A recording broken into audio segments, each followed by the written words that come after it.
నామస్తోత్రములు అందరికీ వందనాలండి.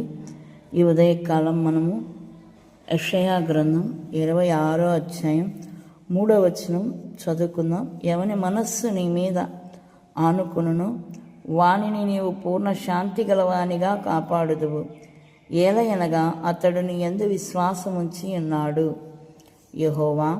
యెహోవాయే నిత్యాశ్రయ దుర్గము, యుగయుగములు యెహోవాను నమ్ముకొనుడి. హల్లెలూయా, స్తుతి స్తోత్రం. భక్తులు ఏం మాట్లాడుతున్నారండి?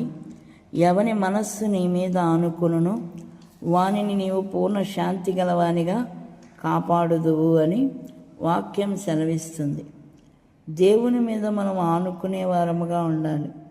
ప్రతి పరిస్థితిలో కూడా యేసయ్య నాకున్నాడు, నాకు సహాయం చేస్తాడు, నా అవసరాలని తీరుస్తాడు, నాకు తోడుగా ఉన్నాడని మనం నమ్మాలి.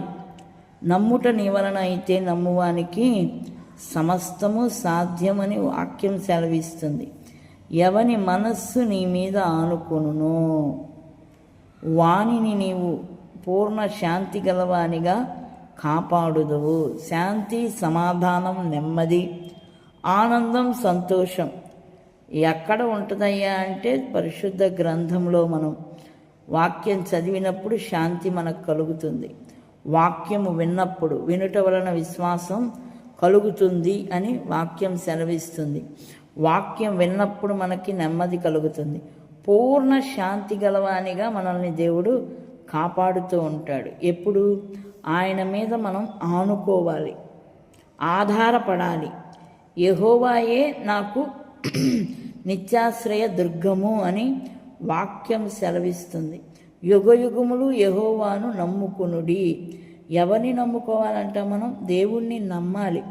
నమ్ముట నీ వలనైతే నమ్మువానికి సమస్తము సాధ్యమే అని వాక్యం సెలవిస్తుంది.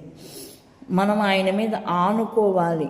ఆనుకోవడం అంటే గోడకి ఆనుకుంటాము, కుర్చీలో ఆనుకొని కూర్చుంటాము, గోడని ఆధారం చేసుకుంటాం.